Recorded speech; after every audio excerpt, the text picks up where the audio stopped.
Okay, we are back. We have a viewer question that has been asked, and it's super exciting. Oh, yeah. And we felt it was good to kind of, we're still doing the, hey, training wheels, crawl, walk, run approach. And this comes down to how much is enough? Well, what's interesting is this friend of ours who is a shoot-you-in-the-face Navy SEAL, who we'll call Larry for the purposes of this podcast episode. Yeah, Larry. Thanks, Larry. he just, we've been going back and forth on financial philosophy, and he posed the question, as Hugh said, hey guys, I'm just curious, how much is enough? Kind of talk into that a little bit and dive into a little bit more what he added with that. Well, first off, I think it's really cool that we have Navy SEALs that listen to us. The United States government spends probably $1 million per person to get them trained, and they have a license to kill with our tax dollars. So our tax dollars are going to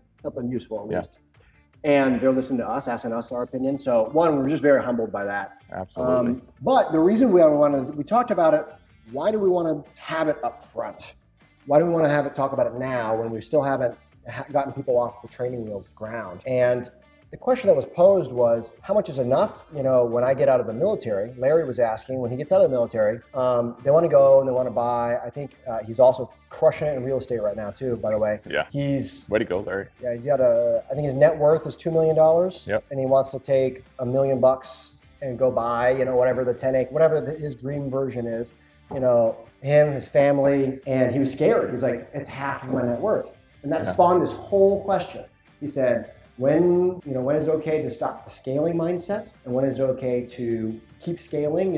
What's the guideline? Or just write it out. What would be the amount that would allow someone in their life to just write it out? They've reached a certain point where you didn't have to be in the hustle mindset anymore. And so it was a very interesting question, enough for us to say, hey, let's do an untraditional episode and talk about that question. Yep. Because I think it's on everybody's mind. If I go out and I grind for 20 years, am I going to be at a place that I'm like, cool, I've arrived, I have enough. I'm just going to throw in the towel, so to speak, and spend all the time doing, things with my family or oil painting or taking walks in the park or whatever you're going to do. Is that the time that it's going to happen? Can I do it enough and fast enough to do it in 10 years from now? What if I never make it? And what if I always am stuck in the hustle and grind, to Rob Dyrdek's point, where he chooses harmony over hustle to create longevity and growth in all of the areas of his life? So I love this question. And I'm curious for you, Hugh, when he asked that, because you jumped on that pretty quick and you responded with a few things I'd like you to share, at least with the viewers. Yeah, so the very first thing I responded with, there is no right answer for any of us, because we're all different people. We all have different backgrounds. We all live in different parts of the country. And as I'm answering this question, I want to say there are listeners. People reach out to us with questions all the time. I love it. They are doing the grind. You said grind for 20 years. A lot of people are in the 9-to-5 grinding for 20 years and they have nothing. It's true. They have nothing to show for it. Or maybe they have more to show for it than they think they do, but they're unaware of it, right? Yeah. I'm thinking of all the people who used to work with me in manufacturing background. Half the ones stateside are actually better off than they think, but they don't know anything about it. And they're just working. Some people are, I'm going to work until I die, and this could be an issue.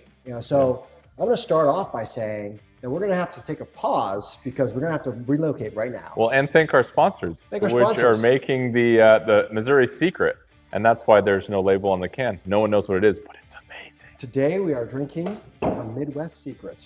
Oh, Midwest Secret. As you were explaining, there's no right answer. This kind of question strikes everyone in a different way, because it is truly philosophical in its nature, because there is no number that every financial consultant agrees on that's like, okay, well, on the paper, you've reached enough. Check it out. Check the big box that says enough. This is enough. Doesn't exist. So the first thing is jumping in is, I like this question, and it took me a lot. The reason I was able to respond to it immediately is because I already had the idea and the understanding, because I thought about it. But years ago, let's say 3 years ago and before, no one ever questioned me on that. I was scaling. We were scaling as a company. We were just buy, scale. Well, why are you growing? To grow, there was no answer to that. And so really it became, well, why are you scaling? What's the purpose? And I'm going to share with you my number and my why and my thinking behind it. And that may or may not match up with the listener. But what I hope it does is it provokes a chain of thought, provokes you to find out what your number may be. So that's kind of where I was going to that. Is there anything else? Dane, what about for you, what was before you listened to my answer, what was your first inkling? One of my first, I guess, responses to that kind of question, it is very individualized. It is very different because what someone can live off of for $20,000 a month would be very different than how someone could live off of $4,000 a month for the rest of their life. Depending on who you are as a person, your lifestyle, your geographic location, there's so many factors that lead to the what is enough for me and my family. But Larry was pretty specific. He said, I know my wife wants to buy $1 million or $1.5 million house, and I've never... My net worth is only $2 million. But even still... How do I do that? And he was like, what would it take to make me feel comfortable with that? So It was like, for a second, without realizing it, they were trying to map out what their lifestyle would look like.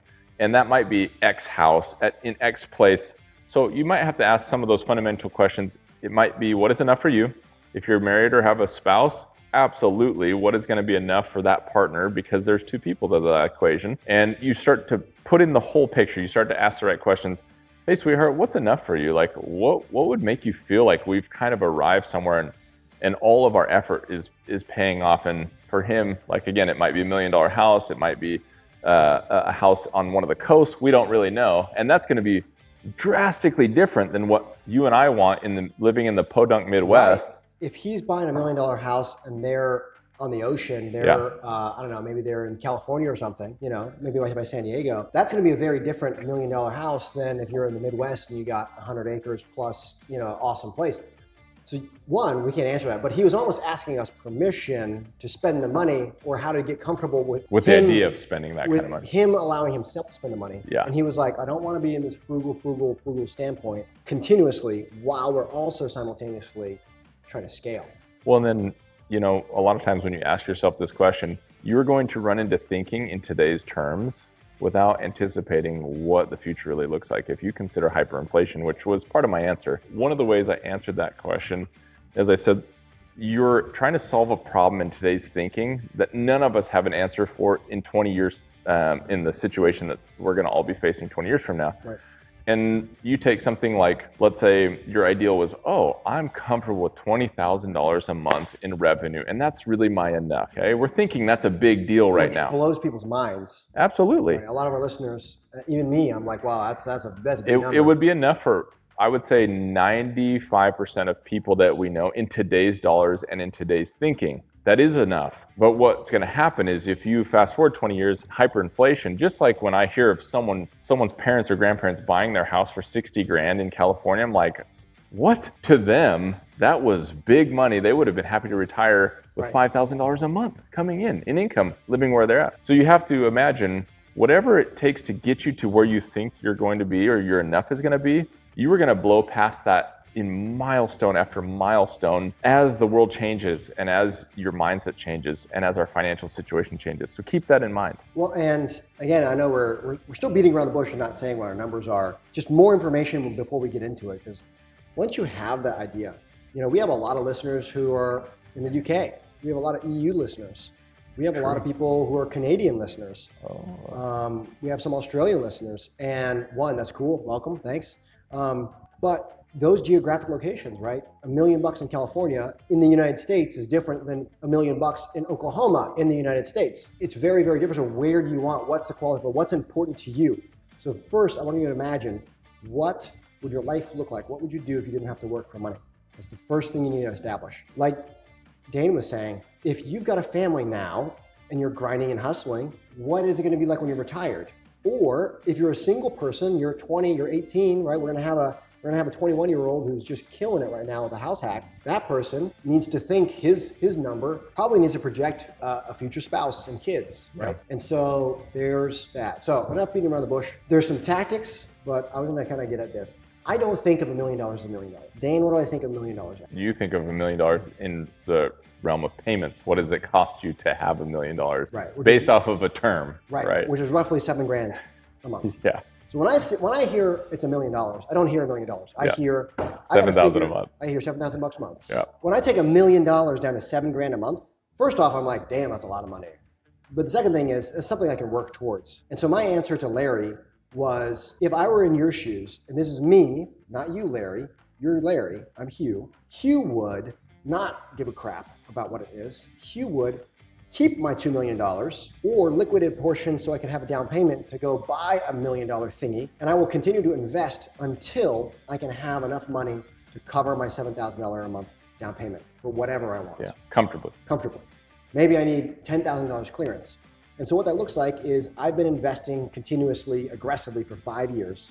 And me personally, right now, we're pulling in $12,000, you know, between 10 and $14,000, but it averages about 12. At 12 grand a month. I don't cash flow hardly anything, but I'm paying all the bills very comfortably with emergency reserves with that 12 grand a month that comes in. It took me 5 years. It suddenly shortens the runway. Instead of, oh, I need to figure out a way to get $1 million. No, I need to figure out a way to cover $7,000 a month. Right. And that feels way, way better.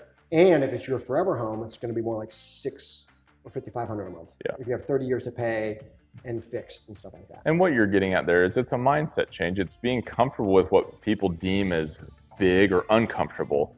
So first you have to change your mindset thinking, well, 7,000 is not that much if you've done things the right way, and that money's coming in, and that money then supplies a lifestyle or a house in which you and your wife dream about living in, but you're not living paycheck to paycheck to get it. You've changed your thinking, your resources, your surroundings, where that 7,000, again, doesn't feel large. Right. To my point before, 20,000 a month seems big now. In 30, 40 years, it might seem like just slightly above minimum wage. We don't know what hyperinflation is gonna look like. Does that make sense? And so that takes a lot of changing your thinking, changing the people around you, because other people don't often live like that in a normal day-to-day. Yeah. These are circles of people who become comfortable living that kind of lifestyle because they change the pieces on the chessboard and the people around them and their mindset and all these great things. The instant gut reaction to the question was, you're asking the wrong question. And in my opinion, most people work hard, they're taught this relationship of money, and money doesn't exist. Money is not real, it's a figment of our imagination. You know, there's supply chain, demand factors. You know, if you are a billionaire and you're in the desert and there's one guy who has water and that billionaire's gonna die, well, guess what? That water could go far, far more up in value. And the mindset shift for me that I would like to impart to our listeners is not, how do I get what I want? It's, how do I invest to cover what I want? A smaller example of this, Brandon Turner's wife wanted a Tesla, I believe. And they basically invested 2 or 3 houses, small burrs, and enough to cover their, I don't know, I'm gonna make it up, $700 a month monthly payment. And they just invested enough to where they could clear $700 a month. Now she gets her brand new car with the mortgage or whatever, the loan.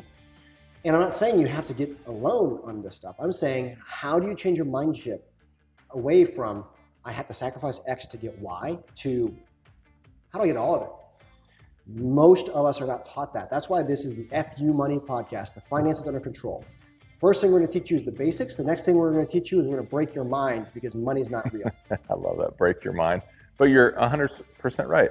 You have to break your mind into thinking $1 million is an expensive home. It's just a home that costs X amount on paper. But what it translates to is a monthly payment or sound investments that led you to have cash flow and able to hit that monthly payment with ease without the stress involved. And my standpoint, and I don't have a number, so I don't have an enough number. I realized early on, I'm a pretty deeply religious and spiritual person, so I realized as long as I can wake up every day and be grateful that I first have food on the table and be grateful first that there's a roof over my head, then whatever I build outside of that is enough. Because if I don't feel like I have enough with the clothes on my back, the family that surrounds me, my relationships, and the way I live my life now, and find deep gratitude in that, everything else I've made or accomplished above that doesn't feel like it's enough. I always feel behind. And I come from a software sales background. So I would always think, well, once I hit the next tier in my bonus structure, that's going to be enough. Once I close this $1 million deal, I get 15% of that because I closed X amount of business. That's going to be enough this year. And it led me, well, it is, in a sense, you're lying to yourself, and you're forgetting that enough is surrounding you all the time. Look where we live. Okay, I just want to put this out here before we get off track. we are sitting in a local brewery. We are drinking beer that we can buy for less than $10. We are with friends and colleagues. We are doing a podcast. We're not living in a country that takes our rights of freedom away for what we believe yet, and we are not begging on the side of the road for rice. Does that make sense? Right. So in a sense, we live with more than enough. You just forgot how to see it. Yep. And I wanted to make clear that whether you live in $1 million house or you live in an apartment, you have enough around you all the time. It's finding the gratitude first, and then as you expand upon what that is and your outer life starts to just build. And then it will feel like enough no matter what stage you're at. It's a weird, you have to, but it's a shift of mindset. I love it. I love it. Yeah, for me, my actual number, roughly right now for Nicole and I, is $20,000 a month. Whether I invest enough to clear it a month. So right now, my 10 to 14,000 a month means I'm plus or minus negative or positive $2,000 a month. Not a lot of wiggle room there. And figuring that out is really where that comes from. Is how do you figure that out? You know, 12,000, 14,000 a month. But my expenses are roughly $10,000 to $12,000 a month. So I'm either plus $2,000 a month or minus $2,000 a month almost all the time. So that's a pretty scary number. I'm in this scaling phase. Well, why am I doing that? I'm scaling to get more and more and more and more to eventually point that at the debt and eradicate the debt. In an emergency situation, we'll do an emergency situation episode all on its own, but I'll be able to cover that by selling off a part or selling off the highest debt things. But the $20,000 a month is not, oh my gosh, I gotta figure out how to get this. It's how do I invest to clear enough for $20,000 a month? Is that gonna be one commercial property with no debt? That'd be nice. Is that gonna be, 2,000 or 3,000 individual units and apartment complexes that they're just leveraged all the way as high as I'm comfortable for? So each little chunk of cash flow is the difference. The answer is, I don't know. But it's, can I consistently have $20,000? Now, if you are listening to this and you are closer to retirement age, then the answer for me would be scale until you get to that point, and then you can sell. Another way is you can, if you have $6 million cleared, not 1031 exchange, not borrowed, if you could figure out how to sell or flip, or you sell some stock, you have $6 million cleared, you can just buy VTI, and a 0.04, the 4% rule is going to give you $20,000 a month for the rest of your life, adjusted for inflation, including inflation, to the same buying power indefinitely. So all I need is $6 million. How am I going to get there? I don't know. I either need 6 million or I need to continue to leverage and scale and buy apartment complexes, buy whatever. And if that sounds scary, just 5 years ago, I was just a normal guy working a job. Right. Well, and the unknown is unscary. I mean, the unknown is scary, not unscary. And that's real for myself, for anyone. I may live with a deep sense of gratitude, but I'm as afraid as anyone of all of a sudden not having enough one day, or not having set things up properly, or having made mistakes along the way that didn't prepare me and my family for what comes next, or retirement, right? That's human nature. And so one of the things I was really saying to Larry, I was kind of just encouraging him, to dig deep, find out what enough is, change your mindset, be comfortable with some of these things on how you would live. And what I realized is, like, when you get to a place where you believe that you have enough, I would like to have a sit down with you face to face and shake your hand. Right. Because I have yet to meet anybody on the very, very wealthy scale to the people who are wanting, who felt that somehow they figured out the magic equation and they're like, I have enough. Right. I don't think it exists. It's how do you design your life? What do you want your life to look like, and design the money making around that? Yeah. I want to be able to travel. I want to go visit. A lot of people reach out to Small Biz Rescue. Today I get an email of someone in Iowa that wants to hire me to go up. I got to help other entrepreneurs and get paid along the way. I'm going to the UK in August for something similar. I've gotten invited to Africa. It's just cool stuff. I design what I want my life to look like, and then I figure out the money making around that. And then I have that number. Why do I have that number? I don't know. It's just an arbitrary number we put in the air. where you quote, can have a comfortable life. But at 20 grand a month, remember, more than half of that's going to taxes. So you're only in your pocket. Yeah. Good old tax, man. That's why it's 20 grand a month. Yeah. I want actually 10 grand a month cleared. Right. Well, who needs 10 grand a month? Well, it depends on if I have my stuff paid off or not. Am I traveling? Do I have kids? Am I putting kids to school? Through school? Yeah. So I don't know. So it's a mindset shift. I don't think there's a right answer for anybody. Right. But everyone asks the question, even if they've never spoken in words, they've always wondered, well, what am I doing this for? Right. When am I going to arrive at enough? Or when am I going to have more than enough? Right. And to me, more than enough is just, and I have met one person who had truly more than enough, whether he realized it or not, where everything that came into his life, he was a billionaire. And no matter what you gave him, he was like, I'll put this right here. Whatever room you were sitting in, he would just take the gift and like put it on display in that room in one of his houses. And when I was chatting with him, he's like, when you get to this stage, you don't need more stuff. Right. But what he needed more of was relationships. He's like, I didn't do things the way I wish I would have with people, because he had more than enough stuff and money. Right. Stuff doesn't make you happy. Yeah. And so to me, it was that he still hadn't figured out what enough was, and that was like what's right in front of him at all times. Right. So kind of interesting philosophy, but I know where it's, you don't want to lose yourself along the way. There's so much of us have, a lot of business owners listen to my other podcast, and there, Paul Akers, he wrote a book called 2 Second Lean Life. Mm-hmm. And in it, he talks about your stereotypical middle-aged business person who's successful by all accounts, right? He's a 2, 3, 4 millionaire. Is a terrible relationship with his wife. His kids don't like him. They're always fighting, and he's also always grinding at work. And it's, he kind of lost himself along the way. So don't lose yourself along the way. And kind of ask yourself, again, going all the way to the beginning, what is enough for you will be, what do you want your life to look? Because if you can eradicate, hey, I don't have any debt. This is just money comes to me. I can live off of $500 a month. Well, if I move to Thailand and I don't have any debt and I'm invested in the stock market pretty meagerly, 200 grand, 300 grand, I'm pulling in 3 grand a month. That's what most people, normal people, if you are 3 grand a month and you move to a stable South Pacific country where it's beautiful, you can have that kind of life. I like what you said. At any point, there's always enough for all of us. It's every time you try to almost get to the goalposts move. Mm-hmm. It'll never be like that. It's like you're on the horizon.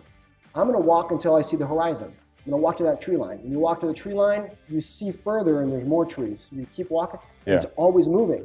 Don't let it move. Yeah. Always look back, reflect, and really know yourself. I've really worked on scaling back. I was in this crazy, crazy scale mode because of COVID. And what I realized is I hadn't talked to my friends in 6 months. They'll call me, leave me voicemails, and I'll be like, oh man, I really need to get back to them. 6 months will go by.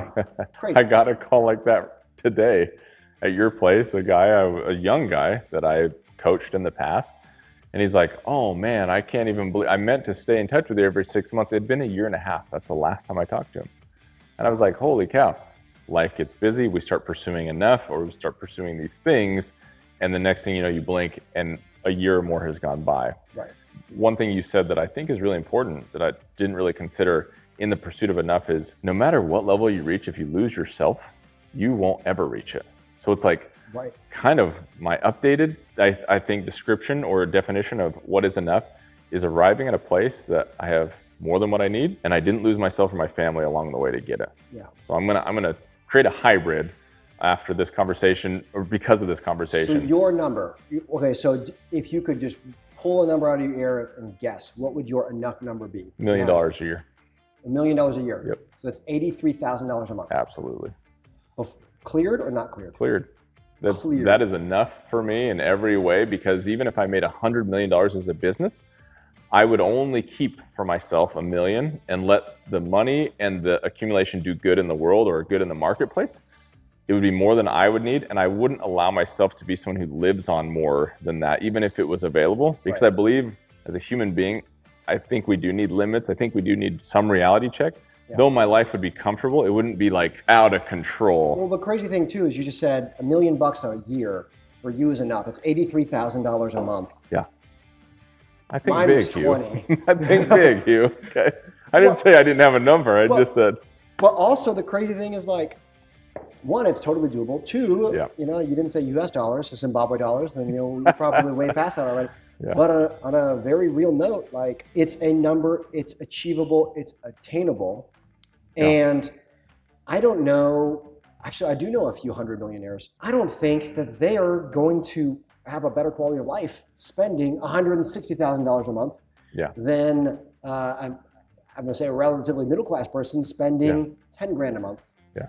Right? You know, you're not going to go that much further and get that much better. Yeah. If you can't live fabulously off $1 million, you've lost your way. You've missed something. I live fabulously now, and in my definition of like lifestyle and what I love. And then to just add that will only add to the type of dynamic and flexible life that I'm looking for. It won't add happiness. Even if I hit $1 million, I won't be any happier at that moment as I am today. Money only solves money problems. All the other problems are still there. Right. And so I don't want there to be any real money problems. And that's plenty with reserves and excess to not think about it again, right? Even if I had way beyond that. I've just realized I'm someone who wants to set certain limits for myself that feel comfortable, but I feel that I'll break those financial goals and barriers far beyond that. I just want to allow myself to live beyond that because I have grown up around a lot of people who money did do a lot of damage because of the freedom it produced, because of the attraction of all kinds of things that come to you being at that level. And so I've kind of just, as someone who's very observant, said, for me, I will be a quiet millionaire, someone who does well, but just lives like I kind of do today without letting it get overboard or to my head or all of a sudden be the guy who's driving a Ferrari down the street. It's just not me. Yeah, so. And this is funny. I want you guys to know, like Dane and I are struggling to come up with like 3 to 10 grand to come up with a repair or something like that. Like, yeah, we're normal people. We're saying, here's what's possible. And you said, and you know, you pushed me out of my comfort zone. Should I be thinking there? Yeah, I want $1 million a year. Not $1 million once, right? Larry was saying, oh, I want $1 million once to buy this thing and I'm good. I was like, how do you invest to it? $7,000. You're like, I want $83,000 a month recurring. Yeah. That's what I'm talking about. Money's not real. It's the mindset. And you want to get there while maintaining everything. Yeah. That may sound insane to almost all the viewers, but if you create an app on a phone and you sell that for $5 and 100 million people download it and they pay you $5 a month, you're just blowing right past that. Yeah. And it's so attainable when you set your sights on this. And I'll guarantee you this for the listeners. If you listen and you say, I want 7 grand a month, right? Our monthly, Nicole and I's expenses, monthly expenses, I think total, well, before student loans, it's $4,000 a month. I think with student loans, I don't know, $6,000 a month. So that means that if we get the 20 grand and then we pay half of it the taxes, that we have 10 grand a month, that 6 grand of it goes to our expenses. And then we only have 4 grand left to then be like the fun stuff, right? This is, if we have kids, we're gonna go here, or we're gonna take a trip. Which again, that sounds like a lot, but it gets eaten up so quickly, right? And that's going to be food and all that other stuff. Before you can blink. Before you can blink. Yeah. What changed my paradigm was this, and this was 10 or 20 years ago. Jeez, it's weird to say that because I'm like 40 something now. I had read an article and it said that there are over, and this is old data, so it's got to have increased. It said there is over 300 million millionaires in the US. Yeah, one in every 13 people. And I thought to myself, 1 in every 13 why am I sitting here thinking it's so difficult to live at that scale or that lifestyle? Only a few have achieved it when there's 300 million people who've done it. Well, hold on. Even crazier than that. 1 in every 13 people in the United States is a millionaire. Right. 1 in like 75. I'm sitting next to one.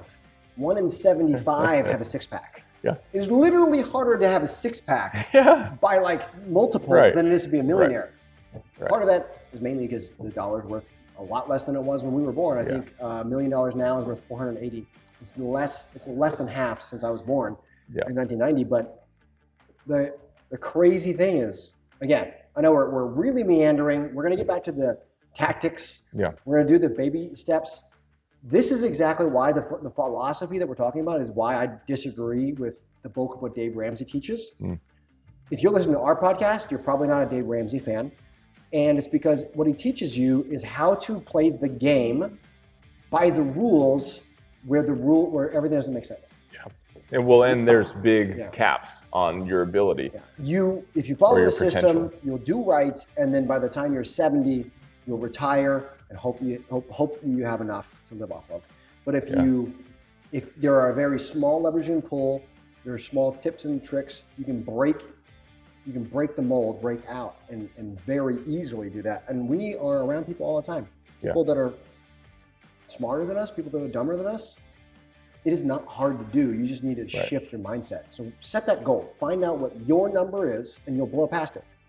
I don't know about you. Your number is $83,000 a month. That's pretty impressive. And let me also put a caveat to that, Kay. I know I'm not someone who's going to retire like a typical person. Right. I don't have it in me to not throw my life into things I'm passionate about, or projects, or consulting, or something.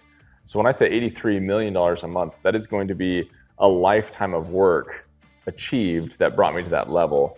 And so I don't plan on making all this money, then retiring and having to live off these little bits. I'm going to hopefully accumulate and build to the point where that just attracts more to itself, right? So some people are like, well, I certainly don't agree with not retiring. I changed my mindset that retirement's not in the cards for me. It is continual growth, but I have to grow around harmony. Does that make sense? This is going to be a secret next episode, which will probably end this one very soon. Unlabeled. The next episode is going to be, what is retirement? Yeah. Because what you're describing as retirement, and my definition and the standard definition, I don't think retirement's a real thing. Yeah. So I won't go any further into it, other than we've explored changing your mindset is a big part of this game. And knowing that enough, it's not the same answer for everybody. And truly, if you don't have some feeling or sense of what feels like it is, what it's like to have enough now in your life with just the people around you, food on your table, and a roof over your head, you're not going to feel any more enough with $2 million and a super nice car in the garage. If you don't spend to excess, I just had this conversation with Nicole. She's a doctor, and a lot of her friends are doing the quote doctor thing. I just graduated residency. Now I went from making 40 grand a year. I'm making 200, I'm making 300 a year. Yeah. First off, almost all that goes to taxes. Then they have their $500,000 plus of student loans. Then they're overextending themselves, and they'll never feel like they have enough. Yep. Exactly what you were saying. Rein in your spending, and you can have enough way sooner than before. Yeah. My $20,000 a month is I get to do what I want, when I want, who I want. If I can always have that coming in, I'll not ever overextend myself beyond whatever that clearance is. If I make $83,000 a month, $1 million a year, I'm going to make sure there's a cushion of at least 20 grand. Why? I don't know. It's just a weird comfort mental block. Maybe I need to break that mold. I don't know. But money's not real. It's all pretend.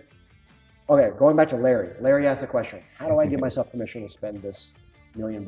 What's your answer to him? Larry, you are someone who has found a way to already break the mold. You are a millionaire. You have put plans and actions and strategies in place that you are going to only grow and move forward. I see you as someone who, once you embrace that you have enough now, you're already at the place in your mind, in your life, and in your relationship where when it comes time to invest in that step in your lifestyle, you've done it, man. You've there's no reason in my mind why you should be afraid. There should be no fear in executing on a decision to live this incredible lifestyle with you and your family. So the fact that mine's gonna be very similar. So this is to Larry. You're a Navy SEAL, one of the most elite forces in the world. To be selected for that, for BUD/S, and then make it through it is crazy. Jocko Willink, you got Dobbins, right? Yeah. You have all these people who are also SEALs that are making it. While you were doing that, you amassed $2 million net worth while being active in the military in the Navy. Yeah. So you're doing something right. Don't worry about it. You're going to figure it out later. Yeah. Yep. Pick what life you want. And once you know that, once you have a clearly defined goal and objective, you're going to be able to destroy that goal and you're going to get to it way faster. Same thing with all of our listeners. be disciplined, find out what actually matters to you. Don't just scale to scale. Do you need the $400 bottle of wine? I don't. Maybe you could get by with the $40 bottle of wine. Well, $2 check from Trader Joe's is pretty good. For me, I buy box wine. Yeah, it's you do. It's you do. $4 for 4 bottles. That's a different episode. And I'm perfectly happy. Now I'm a hillbilly from Missouri, so whatever. But hey, you are happy. So define what you want your life to be like. Why would it be happy? Money's not going to make you happy. Figure out what your goal is, what your true goal, and then I'd either say A, figure out how to invest to it, or B, figure out how to scale down your expenses to get it. I like always making your dream cheaper. So I tell Kim this all the time. I was like, I totally respect that you want a Porsche Cayenne. I was like, not a problem. I'm someone who will wait 2 years and the price tag drops 20 grand. Yes. You get your Porsche Cayenne, but I didn't pay $80,000 for it. I paid maybe 50. Right. And so how can you go 5 years and you pay 25 grand for it? You find a way to make your dream affordable. I was just talking to a fencing guy today. He rolled up to do a bid on all the commercial fencing. He pulled up in this super dope looking like drop Suburban, all grayed out with blacked out. I was like, whoo, that thing looks like an $80,000 truck. And he gets out and I was like, hey man, sweet ride. And he's like, oh, I bought this on a salvage title. I dropped it, painted it myself, had it wrapped. And he's like, I maybe am 20K into that thing, like 20K purchase price and all the stuff. And it looks like an $80,000 Suburban driving around. And I was like, that guy figured it out. Well, and I drive a Tesla Model X and, or Nicole's driving it right now because she works an hour away. First off, we're saving, it's $30 a month for her to drive 6 hours a week one way. It's crazy. Second thing is somebody, not us, paid $120,000 when that thing was new. And we picked up for 40 or 39 grand. Yeah, exactly. 39 grand. Yeah. It's still worth 35 grand right now. Right. Yeah, I'm looking at what, F-150 Lightning, but I'm looking at selling, what can I sell? And then I'm looking at like 2 or 3 year old stuff. I'm not buying a new thing. Why would I buy a new thing? That's dumb. Right. I don't know. It's just, that's a personal opinion. But again, wealthy people seem to say, I want what I want, but I want the best deal possible. That's also a part of really good wealth mindset. That's how they got to be wealthy in the first place. Yeah. And then they're like, is that the best you can do? That golden phrase has saved me so much money over there. Oh, that's really great. And you're like pretty impressed like with an offer that's being made. And you're like, is that truly the best you can do? And you'd be amazed at how that number drops a little bit further every time. Anyways, cool. Well, any final parting words for our viewers and listeners? Just mainly one for Larry and people like Larry. One, we 100% salute you. You're the type of people who make us feel safe waking up that there's still competent people in the world and in this government that are taking care of the everyday citizens like us. And we have nothing but deep respect for you and that whole culture. And two, everyone who's listening to this podcast, you have to start somewhere. You have to start with, maybe it's an hourly wage, maybe it's a salary, but to build to FU money takes mindset shift, takes what do they call that? Your group of people that are around you. Village, friends, peers. Yeah, a peer group shift. And it really challenges you to learn to be comfortable with being very uncomfortable with ideas, thoughts, and money that you just didn't ever imagine for yourself before. And this is the path to FU money. This is the path to being a 2 millionaire, a 10 millionaire, but having enough and not sacrificing yourself along the way. Yeah, I love it. And I'm gonna say just money is all pretend. Figure out what's important in life and then figure out the money making around it. And we talked about some crazy stuff this episode. Yeah. Like numbers that break my mind and I'm pretty broken. Yeah. Like hopefully some listeners listen. I want some 18-year-old to listen to this and be like, these guys are talking about $1 million a month, 80,000 a month. That's like double the mean average salary of an American for the year. And I'm very conservative. Yeah. I bet you didn't think my number was that high. No, I was like, I'm usually the guy that people thinks my number would be very low. I'm having trouble at the 20 grand because I'm like, that's a stretch goal. That's a super stretch goal. That's 10xing what I really need. Right. So, but I would have never thought it was possible without a new community of people, without working with Hugh and being around ideas and books and all these resources that say it is possible. And then seeing statistical data. If 1 out of 13 people are millionaires, that means it's 100% possible. Statistically, it's very likely. And that's why I believe that $1 million a year is possible. If I'm gonna go start a business or do something, the trade-off for my time, means that there has to be that value out there floating around somewhere. Exactly. Guys, if you like this, it'd be really helpful to give us a 5-star review. 5-star would be great. We read every comment, every question. Sometimes they make their way into the full-blown episode like this one did. Yeah. Others we just try to answer real quick. Again, this one we felt so important, even though we're talking about like, this is where we're going. We're going to these big numbers. We're still gonna go back to the spoon feed you. How do we get it started, right? This is a blue collar channel. How do we get it for blue collar people? This is for you, doesn't matter. That's what people know that we don't, right? 5 years ago, before I knew anything about that, I thought like everybody else did, a normal guy working a normal job. Me too. Now, very, in a short amount of time, we've broken the mold and figured out, I need to be thinking bigger. Cheers, Hugh. Cheers. And F you, my friend. Thanks so much for sticking around to watch. Please help us by watching this next video.